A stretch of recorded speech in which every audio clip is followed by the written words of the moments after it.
Assalamualaikum, halo apa kabar semuanya, mudah-mudahan kabar baik dan dilancarkan rezekinya dan juga sehat selalu buat teman-teman yang dari Sabang sampai Merauke.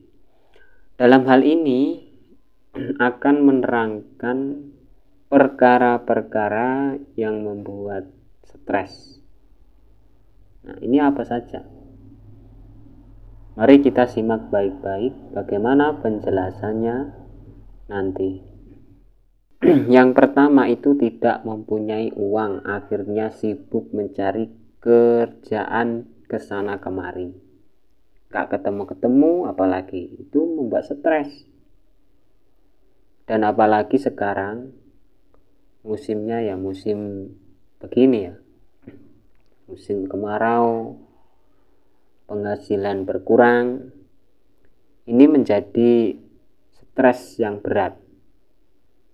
Siapa saja, semua orang, entah itu dalam perusahaan yang besar atau pedagang-pedagang kecil, semakin pendapatannya berkurang.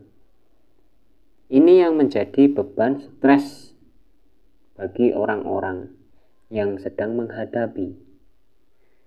Tentu kita harus tawakal. Pasrah boleh, asal kita tidak terlalu pasrah dan mau berusaha berdoa.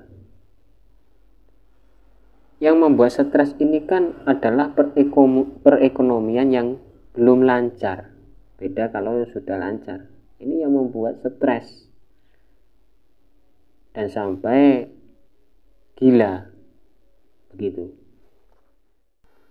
Terus perkara yang kedua itu putus cinta, putus dengan pacar, bercerai dengan istri.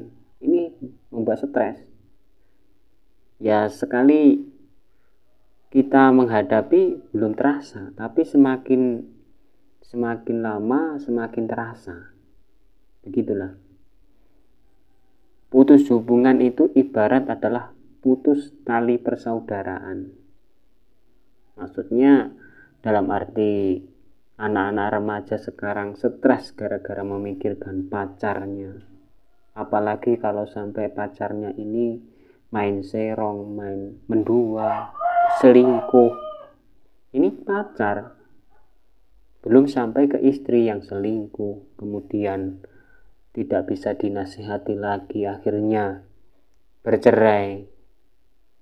Kalau bercerai sih halal hukumnya, tapi dibenci oleh Allah. Inilah. Karena semua itu membuat stres, perkara-perkara yang bukan hanya sepele saja. Kadang hal sepele bisa membuat stres. Kita berhubungan baik-baik, ternyata ada datang orang ketiga misalnya. Ini membuat stres juga.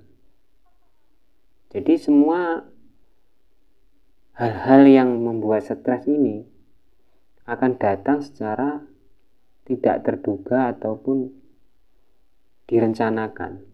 Datang dengan tiba-tiba begitu. Terus sekarang yaitu kenakalan remaja yang begitu amat sulit kita pikirkan. Itu membuat stres orang tua. Anak-anak yang durhaka membuat stres orang tua.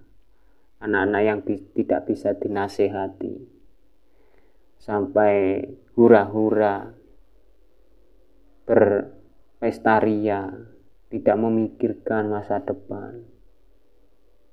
Bukan memvonis dia tidak memikirkan masa depan sebenarnya, tetapi semua itu tidak tahu ke depannya bagaimana.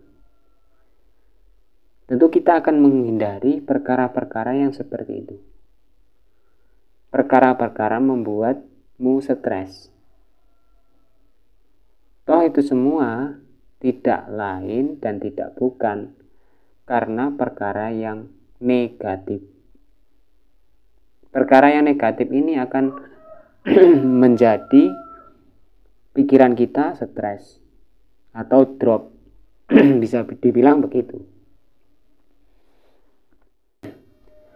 Dan yang terakhir adalah yang membuat perkara-perkara stres, yaitu orang yang dipecat pekerjaannya, di PHK, atau bisa dikatakan dinonaktifkan bekerjanya, akhirnya mengalami penurunan pendapatan ataupun gaji, bahkan tidak ada gaji ya kalau misalnya sudah di PHK atau dipecat.